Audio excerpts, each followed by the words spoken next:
You know when you're young and you do something wrong and you try to hide it from your parents, you do everything you can to hide it from your parents, and then they find out and it's like not that big of a deal? This case is that to level 1,000. Today we're going into the case of Sydney Powell. Today's drink of choice is Diet Coke.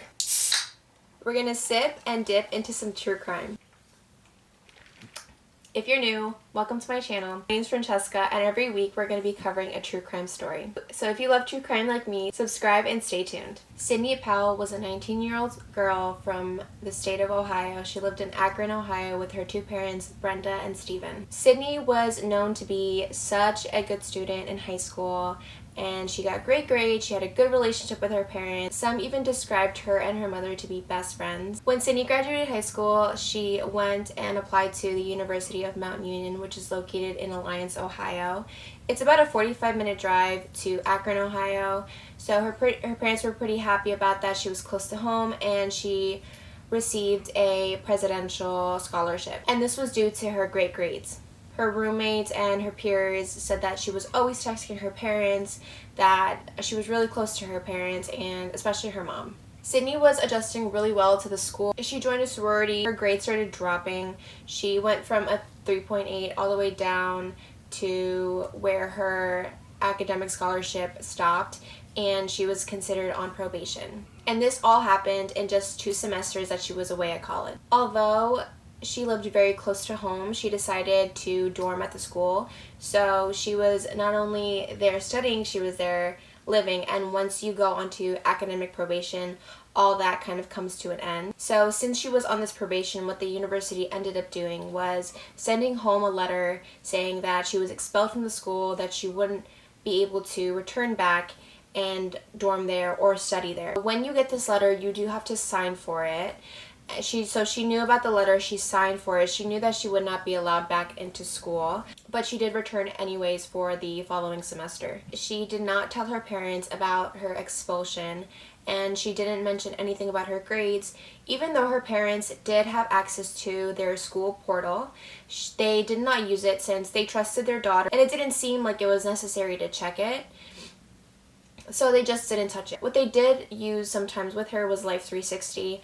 I'm sure everyone can relate to having Life 360 on their phone, or some type of tracking from your parent. It is something that all parents do, so it's nothing out of the norm. Her friends and her roommates said that Sydney would still go to classes even though she wasn't enrolled in the classes. She would try to figure out ways to get in the doors and in the building.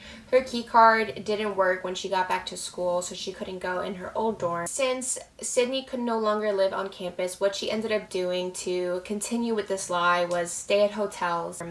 She was essentially trying to fake it till she made it. So since Sydney's tuition bill was coming up, her father, Stephen, logged into the portal for her school and attempted to pay the tuition bill for that semester. He was locked out of that portal and could not pay the tuition bill. So he called the school and said, I can't get in. How do we go about this? That's when he discovered that Sydney was actually expelled from the school. She was unenrolled for a whole semester. So then he asked them, when did this occur? When did this happen? And they no longer could give him any more information. They told him that he would have to ask Sydney about that. From there, he says that he didn't call Sydney beforehand. He just saw her on Life 360, saw that she was at home, and decided to go and confront her about what he heard and what is happening. He didn't let her know since he didn't want her to have a heads up and be able to avoid this conversation or be able to leave the house, or, you know, he just wanted to catch her off guard. So he confronts her about this, and she keeps up the lie. She says that she was still enrolled in some classes with her friends, and she was trying to get her way back into the school. This was not true. She was unenrolled completely. She wasn't taking any real classes, and her friends knew this, her roommates knew this. She wasn't living in the dorm anymore. But this is what she tells her father. Then Stephen ends up calling his wife Brenda, who works at a children's hospital, and she comes home. They are discussing this, and since Stephen thinks that Brenda has this under control, he ends up leaving. This is where the story takes a turn. Sydney's mother, Brenda, ends up calling the university's dean and admissions office. The dean gets on the phone with her and explains that Sydney was expelled due to poor grades and that she knew about the expulsion since they sent her this letter and the letter has to be signed for. So we don't know what happens on the side of Brenda and Sydney's side of the phone call, but we do know what the dean and the admissions office hears on their end. What they hear is a bunch of thudding and what was described in the trial as somebody getting the wind knocked out of them, just an expulsion of air. And after this, they hear multiple thuds and they're on the phone saying, "Are you okay? Do you need help? What's going on?" And they say, "Brenda, are you there?" They hear somebody say, "Yes, I'm Brenda, I'm okay." But they know that this is not Brenda, this is Sydney. Sydney answers the phone trying to be Brenda. They know it's not her. Then the phone hangs up. The university calls 911 in Akron and tells them the situation. They say that they heard a bunch of strange noises on the phone. They didn't hear Brenda afterwards and they don't know what happened to. Please go and check on this house. When the police get to the house, Sydney opens the door very hysterical and she tells them that there was a break-in in the house. When the police enter the house, they see that the rear window of the house was broken and the patio door was unlocked. When they go to the bedroom, they see Brenda in a pile of blood. There was an iron skillet and a kitchen knife by her. They see that Brenda has very severe head trauma and that she's very severely injured. The facts of the case are really gruesome and brutal. Brenda was found to be hit with that iron skillet and then stabbed 15 times. The police, when they saw this, they didn't know what could be the cause of so much rage to stab somebody this many times and just in such a brutal, violent way. When the police go back and find Sydney, she's in a catatonic state on the street. She's shaking and she's clawing at the street, but she's not saying anything. When they go back to the crime scene, they see that there were a bunch of bloody fingerprints that matched Sydney's. Sydney also had some cuts and blood on her hands. So from the information that they got from Sydney before she went into the state was that there was a break-in.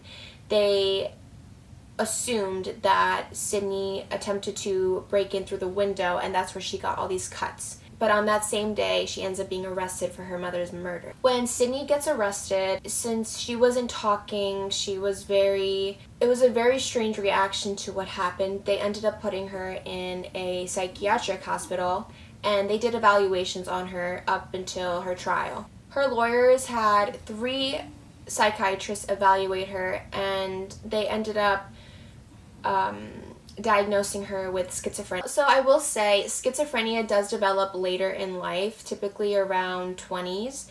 But it's also important to note that Sydney didn't display any of this type of behavior before. This all happened after her mother's death. The doctors stated that she had experienced long periods of lucid thoughts, but then eventually would have serious and significant psychotic episodes. They say that the reason of her expulsion would not be enough or make enough sense for her to kill her mother. The Powell family wanted Sydney to be declared unfit for trial, but the state of Ohio wanted to continue to pursue a criminal trial. Her lawyers wanted to plead for the case of insanity. Prosecutors argued that her reasoning for murder was the expulsion from her school, and that even though she did have mental health issues at the time, she knew what she was doing at the time of the murder, that she was lucid and she knew the difference between right and wrong. Family stood with Sydney during the trial, and her father said that this was just a very small little snippet in time that something went horribly wrong. The defense attorneys argued that her mental health was to blame and that this was just a schizophrenic psychotic episode. When they were doing the evaluation, Sydney said that she doesn't remember what happened, that she kind of blacked out, and so that's why they assumed that this was a psychotic episode, and that she had no lucidity when she was committing this murder. But at the end, Sydney was charged with 2 counts of murder and 1 count of tampering with evidence. So she was given a life sentence with the possibility of parole in 15 years. This was pretty devastating for the family. They lost Brenda first, and now it felt as if they were losing Sydney too. Fast forward to 2024. Sydney has appealed her conviction, claiming that she was not given a fair trial. What happened in her first trial was there was a lot of expert testimony from the prosecution side. And when they wanted witness testimony that would rebut this or cast shadow of a doubt on this testimony and this situation, she was denied that. Her attorneys are arguing that this was not a fair trial and want to overturn her conviction. From what it looks like, it does look like she will be getting a second murder trial. It's nothing certain for sure yet, but that's what it does look like. So my thoughts on the case are, if she was diagnosed with schizophrenia, and that is what she has, it could have been a psychotic episode. However, I think it is kind of unfair to put that on her mental health, on schizophrenia, because there are schizophrenics that are not violent. This could have been a psychotic break where she didn't know what she was doing. That's what she claims, that she didn't know what she was doing. It was a very brutal murder, and it's scary to think, what if she does have a episode like that again and commits the same violent act. I will be seeing what happens with this case. I'm very curious. If you guys have any cases that you want covered, I'm always interested on researching and covering these cases, so just let me know in the comments. Subscribe if you want new stories every week. And I'm going to finish this, and I'll see you guys in my next video.